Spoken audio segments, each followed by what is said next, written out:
On September 11, 2001, America suffered the worst terrorist attacks in our history. Today, our fellow citizens, our very freedom came under attack in a series of deliberate and deadly terrorist acts. We do know that multiple people have been wounded, some gravely, in explosions at the Boston Marathon.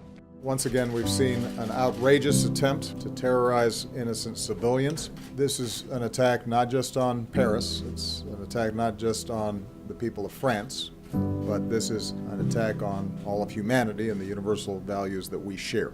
Terrorism is political violence committed by a non-state actor with the specific intention of causing disproportionate social and psychological effects relative to the material impact of the act. Terrorist organizations want to be seen as legitimate. They want to advance their grievances in ways that elicit political action from the governments that they're targeting. They want to spread fear and uncertainty in the minds of a target population. And news coverage has the capability of doing all those things. Certainly, journalists can continue to practice in the way that they have, and our project has no authority to make them do anything in particular. But there may be ways, and we think there are ways, that journalists can report on these events more responsibly, to provide the information that democratic citizens need about important events that happen, but without advancing the goals of the terrorist organizations that produce them. And that's the aim of this project. So nobody can really make a coherent or scientifically grounded recommendation to journalists as far as coverage of terrorism until we have a sense of what it is that they do and a standard to which we can compare it. The Responsible Terrorism Project is a collaboration of 3 universities: the Free University of Amsterdam in the Netherlands, Mannheim University in Germany, and the University of Illinois in Urbana-Champaign, to try to understand the dynamics of news coverage around the world over the last 70 years given to terrorist events. In order for us to gain a better understanding merely of the behavior and the incentive structure around terrorism, we really need to get better data and a better understanding of how the communicative aspects of terrorism and counterterrorism operate.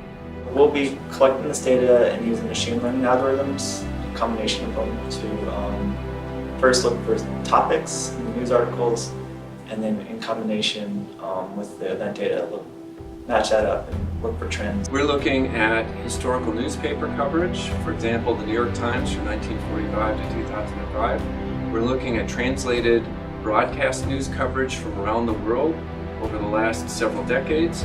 We're looking at data that are coming to us through the Cline Center's web crawler system. It currently has over 70 million news articles in it from around the world, as well as multi-language news from Europe and a deep dive into Dutch news in the Netherlands. We had news articles, but we also have, along with the news articles came metadata, some features about the text. So we're collecting a combination of both. This is designed to create a very large data set on the last 70 years of news coverage in the United States, and for part of that period all around the world, given to terrorism and acts of terror, in order to really create a catalyst for a wide range of new research about how we can understand the way that media coverage works when terrorist events come into play, and how we can support better models of journalism that will help democratic citizens get the information that they need without advancing the strategic goals of the terrorist organizations that create